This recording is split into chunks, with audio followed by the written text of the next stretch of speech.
crop because they've got enough bees. Too many hives is never a problem, trust me.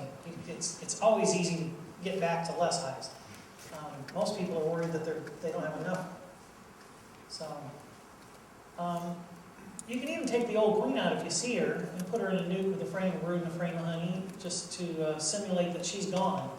I find looking for queens is one of the most time-consuming things I do as a beekeeper. Now, back when I was a hobbyist, I probably would have highly recommended you try to find her and put her in another hive just so you can simulate the swarm better. But I can't say I've done that in recent years because I don't have time. I just, if I see her, great. If I don't see her, I just try and put every frame that has a queen cell in another hive altogether. Here's some nukes. These are different sizes from 2 to 8.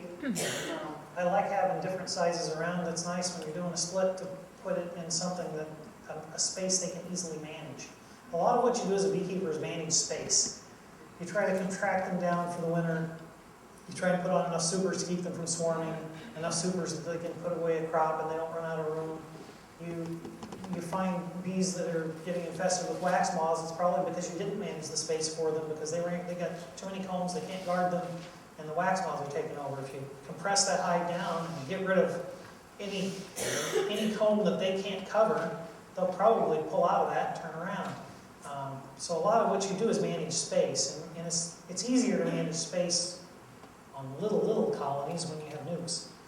So I've got an assortment of them there. But let's talk about reasons to do splits besides just to prevent swarming.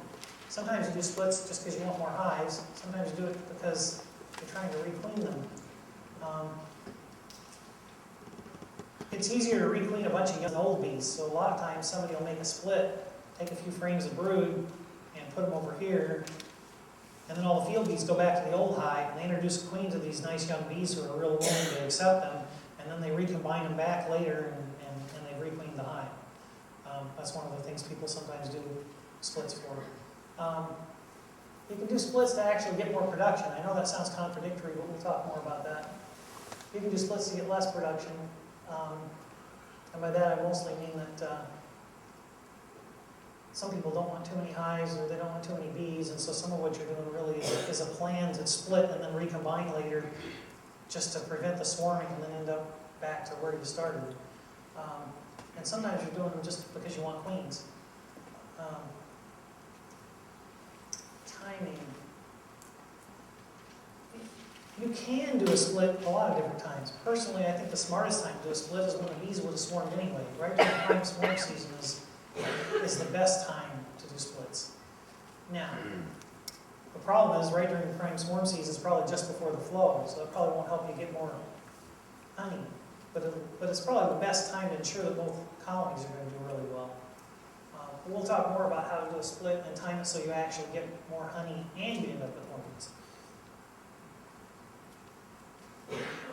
There's an infinite number of variations. I'm going to give some names to some of these, and some people have different names for the same ones, or they apply that same name to different methods or whatever. So this is not all cast in iron, but this is general terms as I understand them talking to other beekeepers.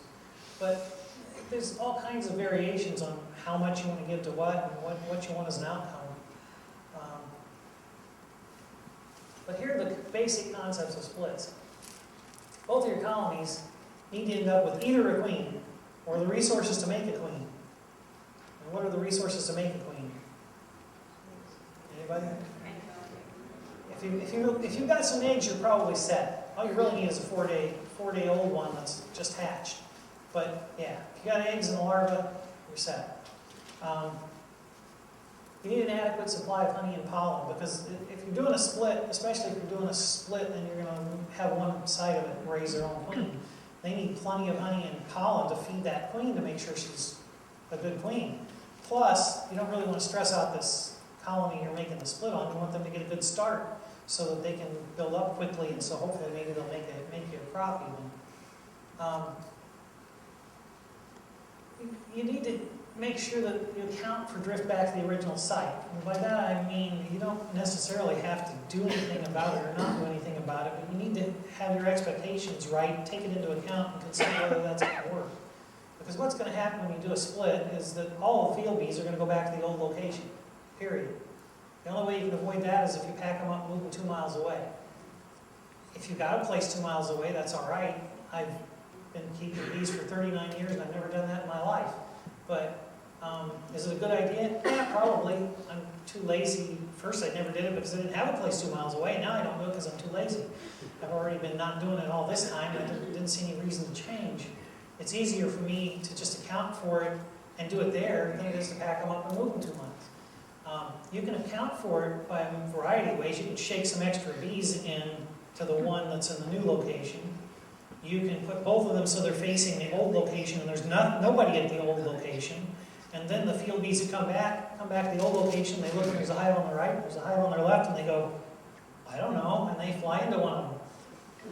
And it tends to even them back out. So there's things you can do to even them back out without having to pack them up and move them 2 miles.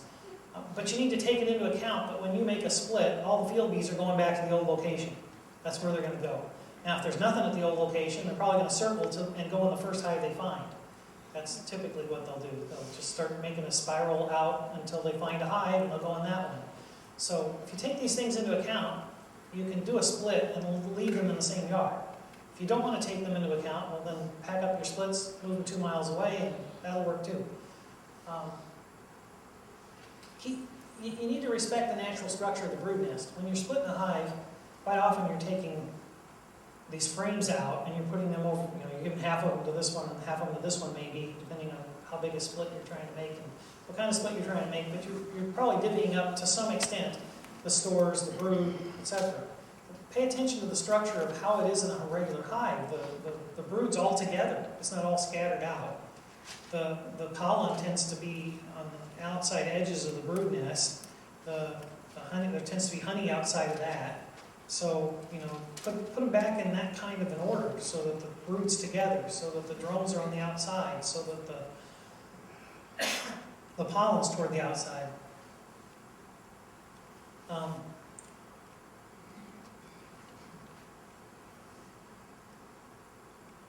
know why it's taking a direction there. There is this.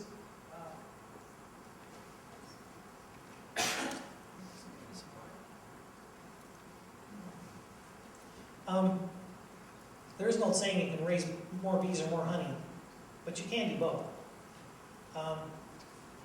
You can maximize honey at the old location and maximize bees at the new location. The way you do that,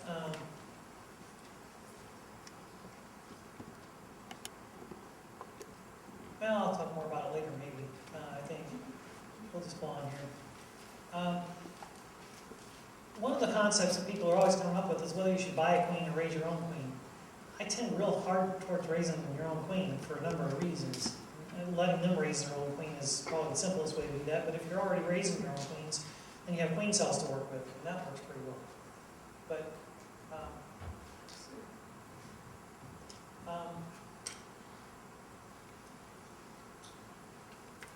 the theory always is that if they raise their own queen, it's going to take almost a month to end up with a laying queen. And if you introduce a queen, supposedly it's instant, but it's not. Because of course, first you got to find the queen, you got to order it, you got to get it there, you got to introduce it, and then I've seen some of those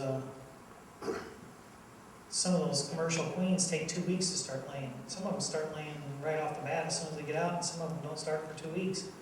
So by the time I buy it, introduce her, it takes 4 days for her to get introduced, it takes 2 weeks for her to start to lay. I don't know that I come out ahead on this at all. Plus, usually I end up with some queen that was raised someplace other than my climate.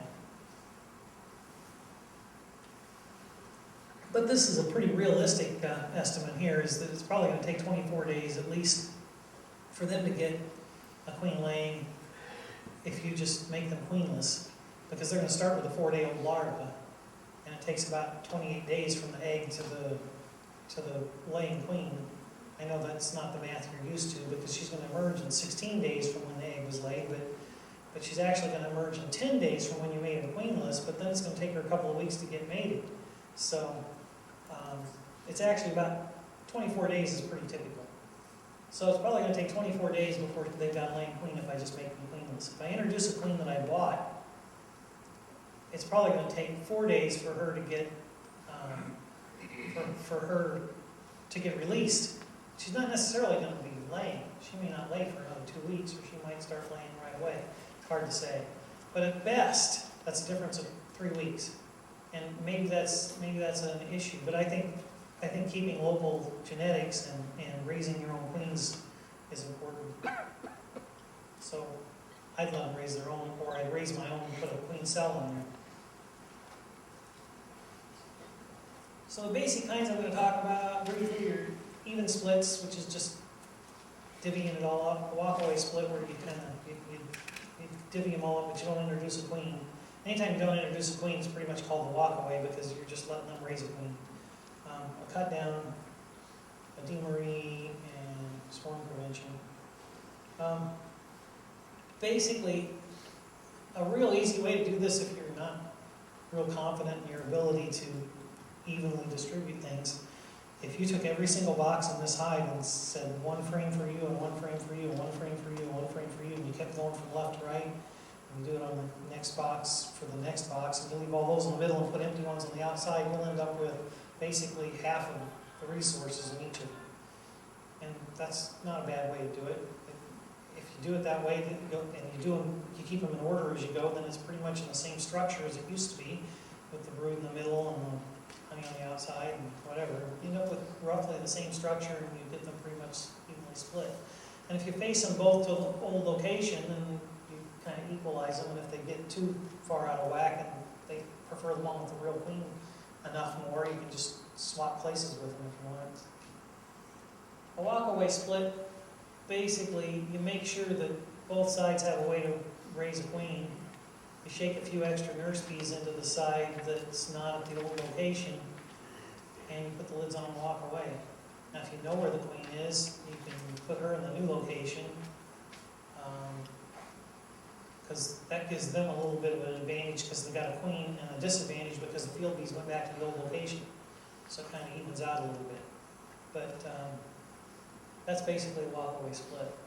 Since I went to 8-frame mediums, I pretty much do these by the box. I never split unless I've got 4 8-frame mediums full of bees, and then I just put down 2 bottom boards and I say 1 for you, 1 for you, 1 for you, 1 for you.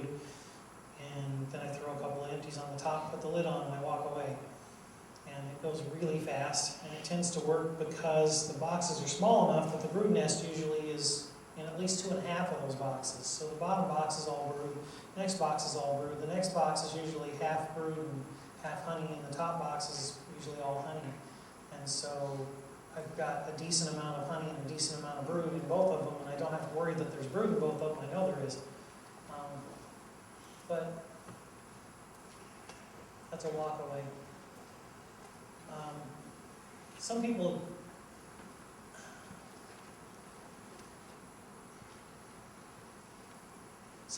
and this is pretty much what I'm doing, except I think I get away with it more because it's an 8-frame box. If you got a 10-frame deep, I think you're kind of pushing your luck because it's just hard to say whether there is or isn't eggs and brood in all those boxes, so that both sides get one.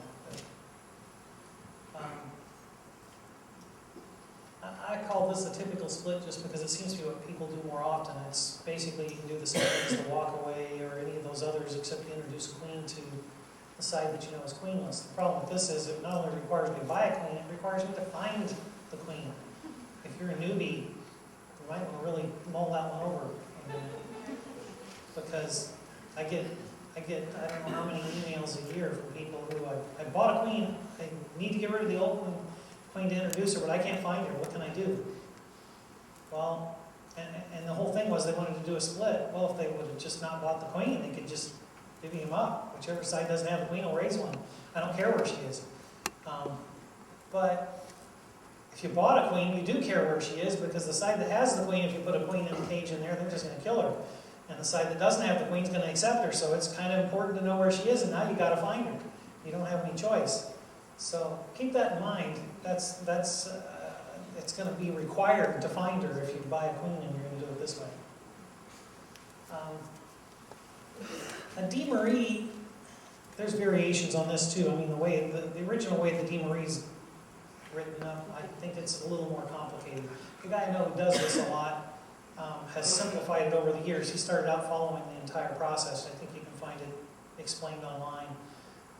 But basically, it centers around a double screen board, and the fact that you split the brood nest to both above and below the screen board, and you make a separate entrance for the one that's above from the one that's already below.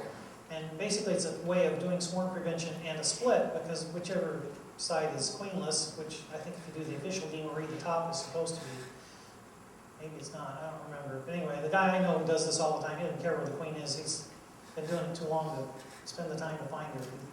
He just puts a double screen board between his two double deeps when he knows there's brood in both of the boxes and they're really expanding and building up. And then they raise a queen above it, and as soon as there's a queen laying in both boxes, he just looks to see if there's eggs in both boxes. He still doesn't look for the queen. He just pulls a frame out of the middle and goes, oh, I got larvae here and I got larvae here. And then he takes the top box and puts it somewhere else and makes a split. There's a little more to it if you want to do DeMarie's version, but that's the gist of it as far as getting the split. And this is basically what he's doing is the simplified one. You just take the box, the top box of the 2-box hive, and put it above, and come back and make your adjustments. Take this, if you want, you can actually take the screen out and turn it into a 2-queen hive. I think a lot of people do that too. They do this, they can end up with the split, and then just before the flow, they pull the thing out and just make it into a 2-queen hive, and then eventually one of those queens gets disposed of. But they're usually both pretty well accepted because they raised both of them and they've been smelling both of them, so there's not usually a problem. This is a more complicated one. It's a cut down. This is the fundamental principle of how to do comb honey in any kind of cassette, any kind of sections, Ross rounds, those kinds of things. This is pretty much essential if you want to do any of those and be very successful. But you can use this for just plain honey production, and it still is pretty successful. The concept is, here's the concepts. Young bees, if they don't have any brood to take care of, will be recruited to go forage. That's the first concept of this. The second concept is that if you crowd the bees up into the supers, they are much more intense about drawing comb. And the third is if you crowd them into these tight spaces like the cassettes that they tend to not want to work in, they will work in them when you crowd them into them, but they don't tend to want to work in them when you don't. And the whole idea is to get more honey. Whatever kind of honey you want to produce, whether it's comb honey or not, they'll produce more honey. And this is all about the timing. It's about the timing, and it's about the population. It's about what you have where in order to make this happen. So you really should do this 2 weeks before the flow. So if you know your seasons well enough where you are to have an idea of when the flow is, I'd shoot for 2 weeks before that. If you don't know that, and you keep a close eye on it, when you suddenly see them really, really active and a lot of white wax in the hive, the flow's here. If you could do it then, it would have been better 2 weeks ago, but it'll still probably work pretty well now, and you should mark down that date, and then you should mark it down every year. Really, that would be a smart thing to do as a beekeeper, is every year try and pay attention to when you think the flow started and keep track of it over the years, because it won't always be the same. This year it was probably a month early. Some years it's probably 2 weeks late, but it tends to happen pretty close to the same time. If I was predicting where I live, I would say the main flow hits where I live the second week of June. Does it always hit the second week of June? It varies a week or two, usually, in that range, but usually it's the second week of June. Once in a while it's way off. But if I do a cut-down split the last day of May, it works out pretty well for me. So I usually just shoot for the last day of May if I'm going to do a cut-down split. That's my goal. Does it always work out perfect? No, but it always works out pretty good, and some years it works out perfect. Most years it works out well. You need a strong hive. There's no point trying to do a cut-down split on a weak hive. You need a booming hive. This whole thing is just a waste of time if you've got a hive that's just struggling. In fact, frankly, there's no point splitting a hive that's just struggling. You may as well just try and help them get established better. But if you really got this booming hive, what you do is you take almost all the open brood, and I say almost all the open brood. You can almost go at it from the point of view that you're going to take all the open brood, but you do need to make sure that the old hive has at least some eggs somewhere in there so they can raise a queen, because that's kind of part of this plan. Odds are, if I take all the open brood and all what I consider the capped brood and put it back in there, there's some eggs somewhere on that capped brood. I might have to look for it, find it, and I probably should if I was going to be being careful. But I want to make sure there's at least an egg in the old hive so they can raise a new queen. But I'm taking all the open brood, all the honey, all the pollen, and the old queen, and I'm putting them in a new location, in a new hive. Okay? Follow me so far? I'm leaving all of the capped brood and a little bit of honey, not much, just whatever it takes usually to fill out the box. Usually, if you're running deep, you're trying to get it down to one deep box. And it never comes out even, you know. This one's half open and half capped, and this one's half honey on this side and has a little open brood on this side. And you know, you gotta make judgment calls here and say, I'm going to call this capped, I'm going to call this honey, I'm going to call this whatever, and then I got to fill out the rest of the box. So there's a little bit of art to the thing of making it all come out. But basically, I'm taking most of the stores, all of the open brood except a little tiny bit so that they can raise a queen. Almost all the honey and almost all the pollen to this new location. Now, the reason is they're going to have no field bees. They're going to need food. And they got no field bees because they're all going to fly back to the old hive, which is fine. I want them to make honey at the old hive. But I don't want these guys to starve in the meantime while they get to the point where their bees are old enough to start foraging. So that's why I'm giving them the honey. But the other thing is I'm trying to compress this other hive down so whatever I can take out lets me compress them down to force those bees up into the supers. But in the case of comb honey, they're usually empty. I mean, there's no drawn comb or anything. So the old one has all the capped brood because they're going to emerge. And when they emerge, there's going to be no brood to take care of because there's no queen laying and there's no eggs. And because I took all the open brood and I took the queen. So when they emerge, they've got no job. And they won't swarm because they don't have a queen. Homeless emerging workers would worry me if they had a queen, but if they don't have a queen, they're not going to swarm. So, meanwhile, they start trying to raise a queen. Those start to emerge. And the old hive has a whole bunch of supers piled on it because all the bees, all the field bees go back there, and they can't fit in the one box that's there, so they get crowded up into this empty box where they can start drawing comb. And all those unemployed nurse bees get recruited to go forage because they've got no other job. So what happens is it doesn't swarm. The new hive doesn't swarm because that's the one with the queen, the old queen, and none of the field bees because they all flew back to the old hive. So they don't swarm because they have no workforce. They have no incentive. The old hive doesn't swarm because it doesn't have a queen, and it doesn't have any significant amount of open brood, and it'll take 6 weeks or more before they actually get a queen raised and a decent brood nest going before they even start thinking about swarming. And by then the flow is in full force, and they're busy hauling honey in, so they don't think about swarming then because they're just busy stocking away honey. So what you end up with is the old hive produces honey, and the new hive is your split. You know, I call it the new hive, but it's got the old queen in it. The old hive now has the new queen in it. So I've kind of simulated a swarm in a way. I put the old queen and all of them over there, left the field force behind, but I stacked the deck so that all these emerging bees would get recruited to go haul in honey. So what you get is you get a new hive, you get a split, and you still get good production is basically what you get. If you let them requeen themselves, I suppose, if varroa is an issue for you, the other thing you gained is you skipped an entire brood cycle for the varroa because you made a break in the brood cycle while they raised a new queen. And you know, you think a queenless hive is going to be less productive. That depends on when they're queenless. If they're queenless at the right time, which is the object of this game, they're actually more productive because they've got no brood to take care of.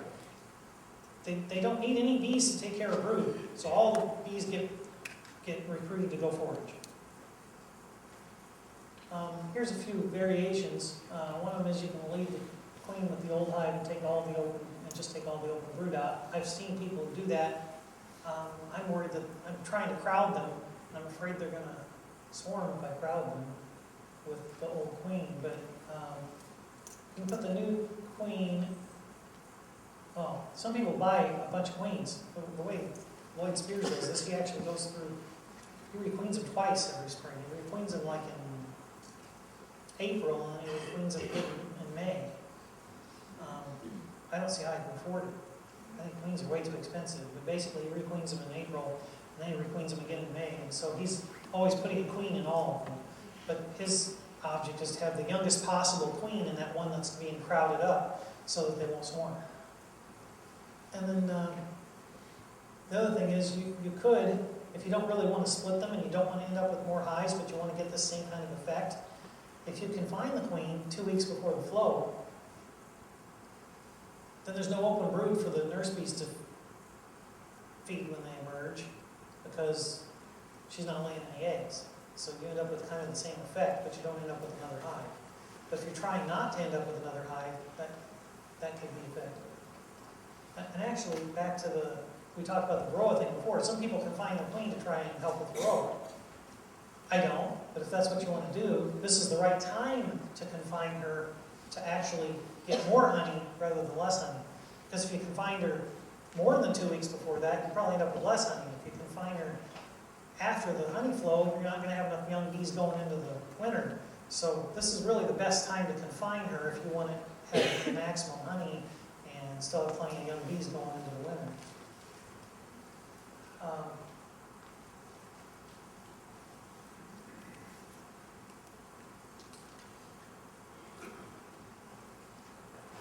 And it's just another variation, basically.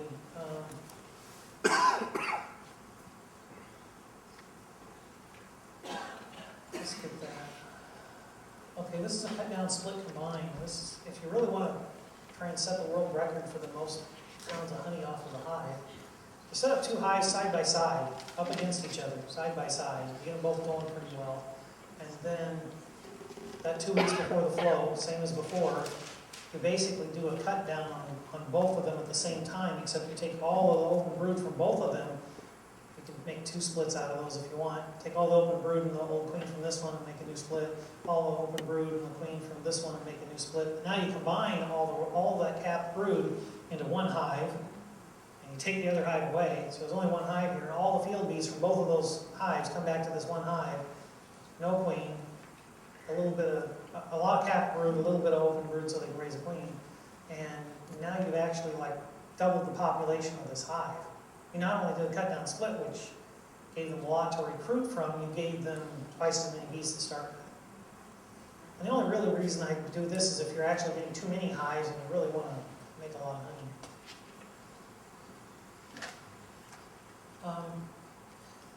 This is an interesting concept.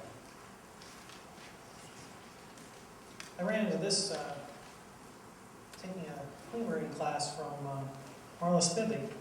But basically, if you take a colony and you stratify the colony by taking all the frames that are mostly honey and putting them on the bottom, and then you take all the mostly emerging brood and you put them like the next one up with the queen in there, and then you put a queen excluder on, and then you put all the open brood above that, and then you put the lid on, and then you come back in a week and you catch the queen in the box she's in, and this is now open brood. You take it and you move it up to the box where the open brood was. You take the box that was the open brood and you move it up above a queen excluder on top of that, and it's now, in a week, it's going to be emerging. So, and I have the queen back down here with some empty comb for her to lay in, and honey down the bottom. And now what happens is, if I keep doing that every week, I have the stratified, these bees are all within, this brood is all within, between an egg and 7 days old. This brood is all between capped and 8 days old. This brood is all emerging. And so I keep juggling these around. I have an age-graded colony, and the queen has nothing but wide open spaces to lay in all the time. And she says she can just run out. She has her laying so much doing this. She does it for queen brooding purposes, but it makes an interesting way to get production, and then you can pretty much split them as that cut down split like we did before, except you don't even have to sort them because they're already sorted for you. All the open brood is in this box. All the emerging brood is in this box. It's kind of crazy. Basically, though, it means you got to go mess with it once a week, but it's kind of an interesting project. Anyway, that's kind of like I said. You catch the queen, you put her. You just keep juggling things around. It's like having the queen laying on a conveyor belt with empty cells. That's it. And you're right. You pretty much hit the nail on the head. Yeah, it's kind of like having a conveyor belt, and she's just got nothing but open space. But once you have them all stratified, you can kind of do whatever you want.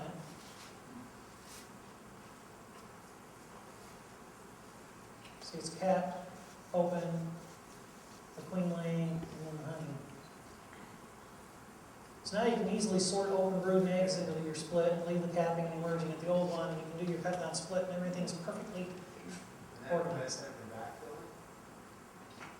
It does just, I think it does probably for a number of reasons. It disrupts the whole normal layout of the hive because you stratified it in a different way. But it seems to, yeah. I got a whole page just on splitting if you go to my website. And it's www.bushfarms.com, and all this is in the book too, of course. And there's a whole bunch of classic queen rearing books. And there's Huber's new observations on bees, I think, is well worth reading too. There's my website. I encoded the email address there because I have all these presentations. By the way, I should make a list of things I should remember to tell people. All these PowerPoints are out on my website, so you don't really have to take perfect notes. Yeah, I know, that's what I was thinking. Should I tell them or not? Now you can see how well you took notes. But if you go to my beekeeping site on the left-hand side, there's a choice for presentations. If you go to presentations, all of these are out there. So you can read those. So let's take a break. Sure. Tell you what, I'll sing a song. You can leave or you can stay. We're going to take 10 minutes.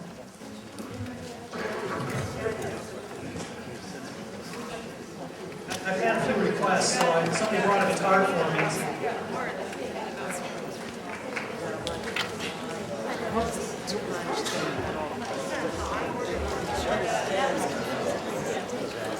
If Rebecca Troutman is still here, would she please go to the registration table? There's ladies there that have questions for her. Rebecca Troutman, thank you.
bee songs or make up a bunch of bee songs.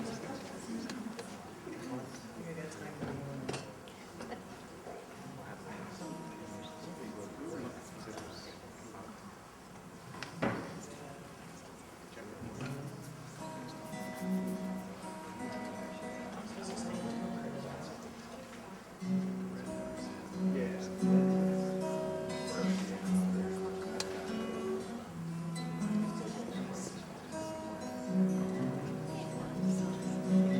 Just yesterday morning, they let me know you were gone. Susan, the plans they made put an end to. Got up this morning and I wrote down this song. I just can't remember who to send it to. I've seen fire and I've seen rain. I've seen sunny days that I thought would never end. I've seen lonely times when I could not find a friend. But I always thought that I would see you again. I've been walking my mind to an easy time, back toward the sun. Lord knows when the cold wind blows, it'll turn your head around. Well, there's hours of time on the telephone lines to talk about things to come. Sweet dreams and flying machines and pieces of the ground. I've seen fire and I've seen rain. I've seen sunny days that I thought would never end. I've seen lonely times when I could not find a friend. But I always thought that I'd see you.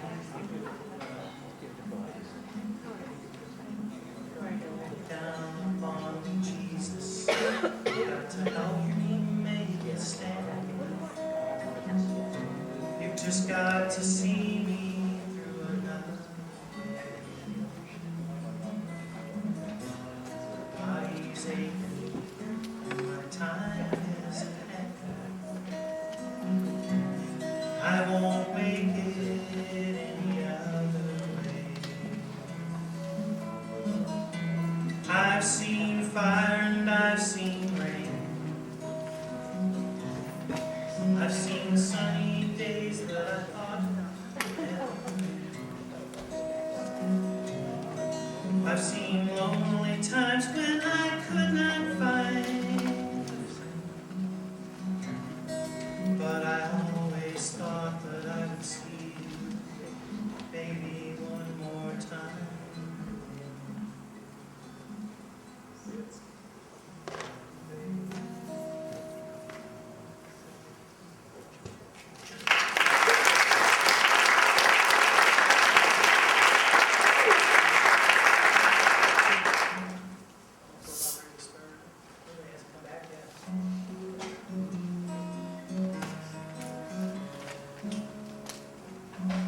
Stars shining bright above you.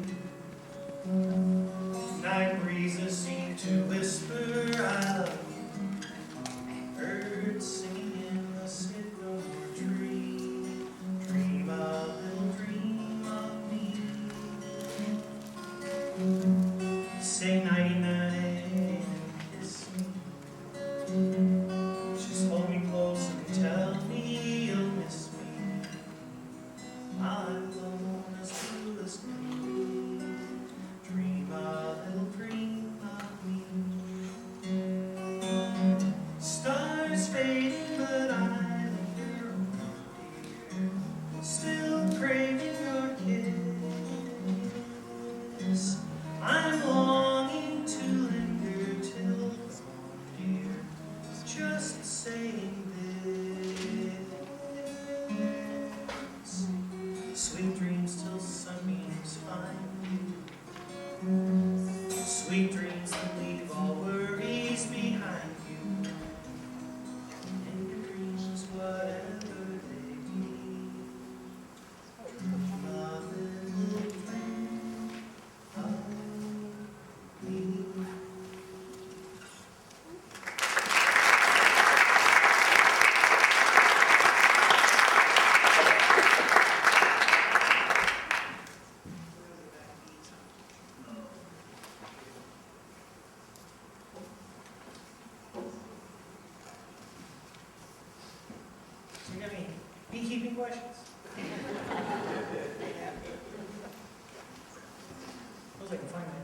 presentation on.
Right now, you want to talk about lazy beekeeping? No, there is, yeah. Right. I'll sum it all up. Lao Tzu in the Tao Te Ching said, the master accomplishes more and more by doing less and less until finally he accomplishes everything by doing nothing. I think that should be your end goal. You'll never get there, of course, but I don't know how many of you have read the Tao Te Ching, but the concept of Lao Tzu, I don't know if it's the concept of Taoism. I've never really studied Taoism. I just studied the Tao Te Ching. But the concept is that there's a flow to the world and to nature and to the universe, and what you want to do is get in the flow and then figure out how to use that to get where you want to go, rather than trying to fight it.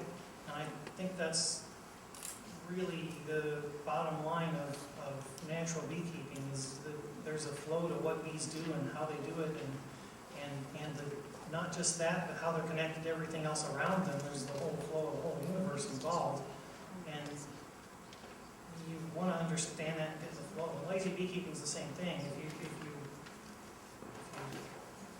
you get rid of the inessentials that aren't really important and focus on the things that are important, then you can spend your time effectively. I used to waste an awful lot of time. Back when I had 3 or 4 hives, I didn't know how I could ever keep up with 6 or 7 hives, because it was taking all my time. But you start learning that, well, it's just like doing a split. I don't look for a queen. I don't even look through the hives. I'm to the point now where I just deal the boxes. That seems kind of crude, but it works pretty well, actually. If I go in and I do the whole yard that way, there's so much confusion that nobody knows where they live, so thrift really isn't an issue. Because every single one of them is somewhere other than where they used to be. And so they just kind of go back to whatever hive's the closest to where they used to be, and it all works out. Yeah, it's some of the things I've done that are specifics that I think you might find useful if you're newbies and you're thinking about buying equipment. I'm a little baffled. I don't know how many of you, if some of you are my age, or maybe even a few of you a little older. But it used to be everything came in 55-gallon drums. I don't think they make 55-gallon drums anymore. They make 35-gallon drums. Because people get hurt hauling 55-gallon drums around. It used to be you buy feed, it all came in 100-pound sacks. None of it comes in 100-pound sacks anymore. It all comes in 50-pound sacks. Why? Because people get hurt hauling 100-pound sacks around. Part of it's because we got more wussy, and that's partly because we don't work hard all day lifting 100-pound sacks. So when we do lift them, it's when we go to the feed yard to get a bag of feed for the chickens on the weekend after we sat at the desk all day. And so I don't think they even make 100-pound sacks anymore. But they still make deep Langstroth boxes, and they still weigh 90 pounds when they're full of honey. So I went to all 8-frame mediums. First I went to all mediums, and I liked that so much I decided, well, let's take it one step further. Because really an 8-frame medium is just about perfect. When it's full of honey, it weighs about 50 pounds. It's about 48, but it's just right around 50 pounds. I can lift 50 pounds. It's no big deal. It's the 90s that kill me. So I went to 8 frame mediums and, oh, I could never manage the hives I'm managing now if I had deeps. It would never work. Plus I went to all the same size. When I went to all the same size frame, my life got much easier. All my boxes are the same size, all my frames are the same size, everything's interchangeable. So when I talk about like pyramiding up, we're talking about taking this brood nest and expanding it up into the next box. Well, if you've got a deep and a shallow, it doesn't work. If you've got 2 mediums, 3 mediums, 4 mediums, 5 mediums, I can pyramid up as far as I want to go. They're all the same, and they're all interchangeable. So yes, all my boxes, brood chambers, honey supers, everything are 8 frame mediums. So they're only 13 3/4 of an inch wide instead of 16 1/4 inch wide, and they're 6 5/8. So all of them. And I never ran excluders anyway, so I didn't.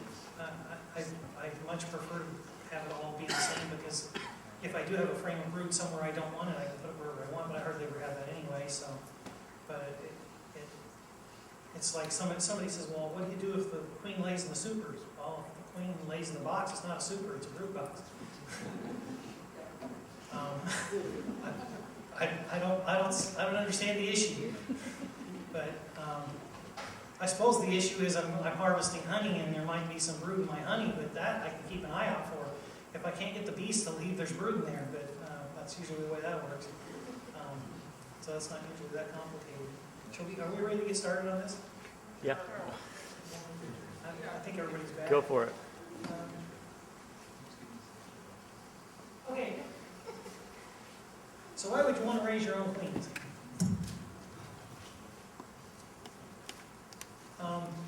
First is cost, time, availability, mite and disease resistance, AHB, acclimatized bees, quality. We'll look at cost. It could cost you as much as several $100s if you're buying a breeder queen, and it could cost you $40 or $50 if you're buying them from one of the little boutique queen breeders like me who are just raising northern treatment-free survivor bees. And I don't think I'm really making money at that. I'm just doing it because I like doing it. That's about all I can kind of break even there.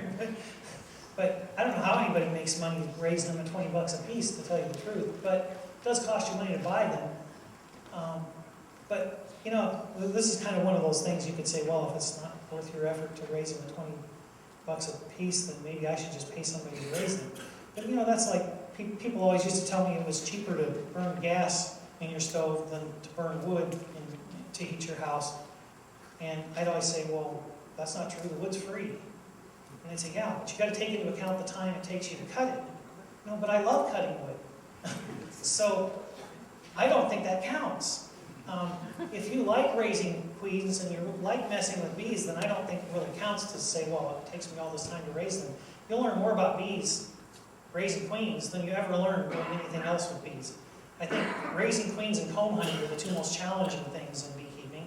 And it's not that raising a queen is challenging, it's raising awesome queens that's challenging. You're always trying to get better at it. You're always trying to figure out ways to get more cells and get them better fed and get better quality. And so it's a challenge that, and you may think, well, again, I don't have the talent, so how am I going to raise good quality queens? Well, I talked about it earlier. I think you can raise better queens right now with no experience at all than most of the queen breeders who are selling them to you, because they don't have the time to spend to do some of the things that you need to do, and they're trying to raise them at the wrong times because you beekeepers are demanding queens at a time when it's not really the optimum time to raise them.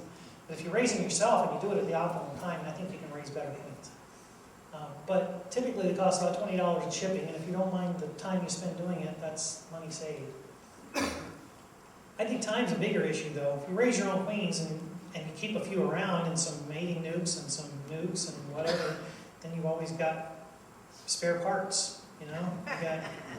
You need a queen, you got a queen. You need some open brood. Well, every one of those mating nukes has some open brood in it. You need, you know, what do you need? If you raise queens, you've got them now. The problem is that often, typically what I get from a newbie is they're panicked. They need a queen right now. They just realize they're queenless and they're totally panicked and they can't find anybody who's got a queen and they got to have one right now. Well, first of all, let me assure you, odds are you do have a queen. Your odds are you're mistaken. You might not be mistaken. I'm not saying they might be queenless, but odds are they aren't.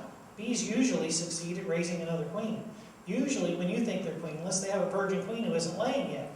You squished one between the bars a few days ago and they've raised a new one and she's not laying yet because you think, well, it only takes 10 days for them to get a new queen because, you kill a queen.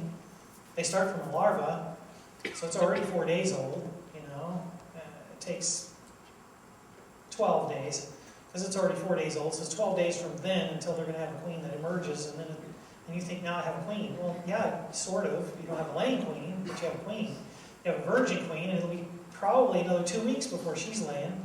She's going to harden for a few days. She's going to take some orientation flights for a few days and kind of learn her way around. She's going to have to fly several miles away and find her way back. So it takes her a little while to get oriented and figure out how to do that. And then after she gets all that worked out, then there's several days of her flying out and getting mated. She might fly out and just mate on one day, or she might fly out and mate on several sequential days. And if it rains, she could get even postponed more than that. But probably, odds are, I expect to come back to a mating nest when I put a cell in there. I put a cell in there that's going to emerge in 2 days in theory. And I come back 2 weeks later, which is 12 days after she emerges probably, and I expect I'll probably see a few eggs. That's what I expect. So basically 12 days, usually she's laying. Sometimes she's in there and she's not laying, and I give her another week. And I come back and she's laying. So I always figure 14 days is a pretty safe bet. She'll be laying. So if you're trying to find a queen, if you think you're queenless, odds are they raised the queen. She still isn't laying yet, and all the brood has emerged now because it's been 2 weeks or more, and maybe 3 weeks, and you just don't realize there's a queen in there. She may even be laying a little bit, and you just didn't see that one little spot where she started laying, because she's not really laying up a storm, and there hasn't been a queen laying in there for quite some time. So usually you're wrong. So before you panic and go buy a queen, take a frame of eggs and brood and put it in there and let them and see what they do. If they don't try to raise a queen, they're not queenless. They probably have a virgin queen in there, and she'll probably be laying any day now. And you can save your money. But in case you really are queenless, then you got to try and find one, and now you wished you had one yesterday and you don't have one. But if you've been raising them and you already have them in a nuke and you have them handy, then you've got queens to work with. It's amazing how it changes your outlook on life. When you look at a queen and she costs $40 a piece, you make totally different decisions than when you've got a whole bunch of them in the nukes here. It's just another queen. I've got lots of queens. You can make better decisions, I think. There's also availability, and I don't mean just how long it would take you to find one. I mean everybody you call says they're sold out for the year, and there are none. If you got one in one hand, if you have some on hand already, then you're already set. I think it's a bad idea for us people in the north to keep bringing in queens from the south. I got some queens from Texas once. If I had to work bees that were that mean, I would give up beekeeping. And I've worked bees in Arizona that everybody claims are Africanized, and I'd keep those bees if that's the nicest bees I could get. But these bees I wouldn't. They were the meanest bees I've ever seen. So I don't get any bees out of the south anymore. I don't have anything to do with mean bees. Mean bees are no fun. I mean, half the fun of beekeeping is being gentle and smooth. Yes? Could you briefly explain what an Africanized honeybee area is? Well, Florida's been declared Africanized now. Texas has been declared Africanized. Oklahoma's been declared Africanized. New Mexico and Arizona, I think, have been declared Africanized. I know Arizona has. I think New Mexico has. Utah said they found some in southern Utah now. But basically what Africanized bees are is a guy named Dr. Kerr got some, what he believed were Adanzi. They were actually Scatella from Africa, honeybees that he was going to cross with Ligustica, which is the Italians, to try and get more production. And he crossed them, and the story never made a lot of sense to me, but the story is always that somehow they got loose. Well, they're bees. I mean, I don't quite follow that concept. If you crossed them some of them are gonna get loose, but apparently they had excluders on the bottom, so they couldn't get out the bottom, and in theory, the queens couldn't leave, and so in theory, there wasn't gonna be an issue, and the story is that some guy who was working there didn't understand the concept, went through and took all the excluders off, and someone swarmed, and voila, we had killer bees. Well, the reality actually is that he was raising them. I don't know if he had the excluders on, I don't know anything about that story, but he was shipping drone semen to the USDA, who was breeding them in Louisiana and shipping them to Laramie and Madison, Wisconsin, and all over the United States.